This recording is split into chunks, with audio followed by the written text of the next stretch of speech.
नमस्कार दोस्तों। एक बार फिर से मैं हाजिर हूं एक नई हॉरर स्टोरी के साथ में। दोस्तों, आज की कहानी एक सच्ची घटना पर है और अगर आप इसको पूरा देखेंगे तो मुझे यकीन है कि आपको भी डर का एहसास जरूर होगा। तो चलो कहानी को शुरू करते हैं। मेरा नाम नितिन है।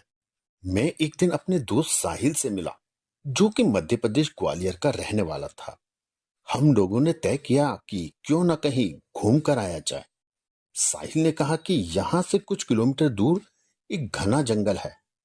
कल हम लोग वहीं की सैर करने चलेंगे, क्योंकि बचपन से ही हम दोनों को रोमांच और जंगल की सैर बहुत ही ज्यादा पसंद थी। इसीलिए हम लोगों ने तय किया कि हम इस घने जंगल के अंदर जाएंगे। मैं और मेरा दोस्त साहिल जंगल से कुछ दूर एक होटल में ही रुक गए, क्योंकि हमने तय किया कि सुबह 6 बजे ही हम उस जंगल की तरफ चल देंगे।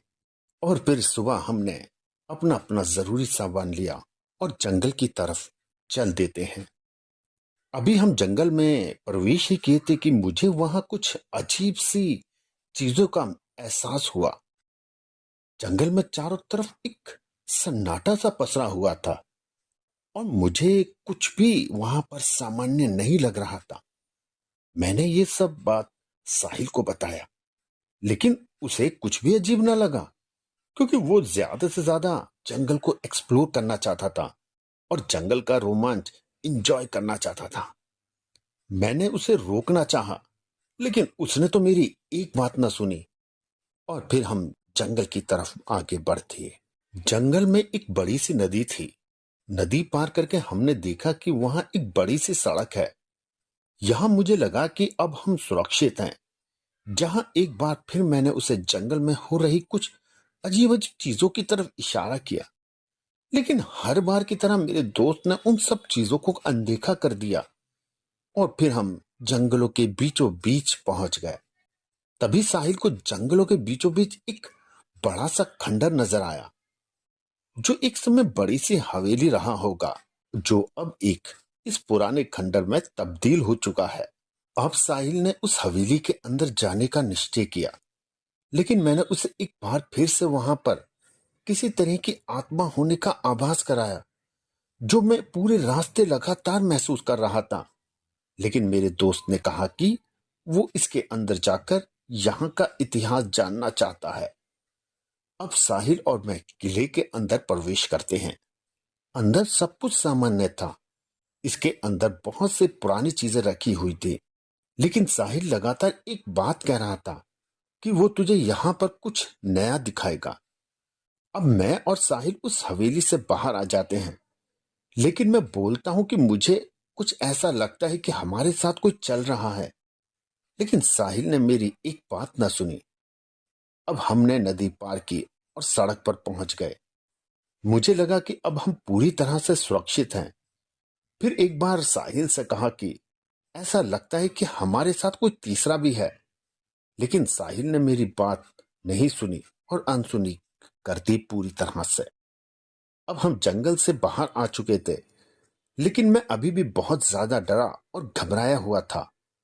मुझे लग रहा था कि कुछ तो है जो हमारे साथ चल रहा है। मैं साहिल को बताना चाहता था, लेकिन साहिल मेरी बात को सुनकर हंसने लगता था। अब मैं और साहिल अपने अपने घर की तरफ चल दिए, लेकिन पूरे रास्ते मुझे ऐसा लगता रहा कि कोई तो है जो अभी भी हमारे साथ है। मुझे लग रहा था कि ये हो सकता है मेरा वहम हो, क्योंकि साहिल को भी ऐसा कुछ असामान्य तो कहीं नहीं लगा। अब मैं घर पहुंच गया था, अपना सारा सामान रखा, लेकिन मुझे अभी भी कुछ ऐसा लगता था कि शायद कोई तो है जो अभी भी हमारे साथ चल रहा है। मैं बहुत डरा हुआ महसूस कर रहा था, लेकिन ऐसा कभी मेरे साथ पहले नहीं हुआ था। जब मैं रात में सो रहा था तो साहिल मेरे सपने में आया और बोला कि नितिन, तुम मेरी कैसे दोस्त हो। आज पूरा दिन मैं तुम्हारे साथ रहा, लेकिन तुमने मेरी मदद नहीं की। मैं इसी उम्मीद के साथ अभी भी तुम्हारे साथ हूँ। तुम्हारे घर के अंदर ही हूँ। मैं ऊपर के कमरे में अकेला बैठा हूँ। प्लीज मेरी मदद करो, मुझे तुम्हारी मदद की जरूरत है। मैं तभी घबरा के उठ गया और सीधा उस कमरे में गया। वहां पर साहिल पीठ किए हुए बैठा था, लेकिन पास जाकर पता चला कि ये साहिल की डेड बॉडी है। अब मुझे सब कुछ समझ आ चुका था कि वो साहिल की आत्मा थी जो लगातार मुझे संकेत दे रही थी, जिसे मैं समझ नहीं पा रहा था। मैंने बिना देर किए पुलिस को फोन किया और उसके बाद जांच में पाया गया कि किसी ने धोखे से साहिल को नितिन के घर बुलाकर मार दिया था, और ये कोई और नहीं बल्कि नितिन के माता पिता ही थे जिन्होंने साहिल को यहाँ छुपवा दिया था। अगले दिन नितिन को एक बार फिर से साहिल अपने सपने में दिखाई देता है और वो उसे धन्यवाद देता है। इसके बाद साहिल उसे कभी नहीं दिखाई देता।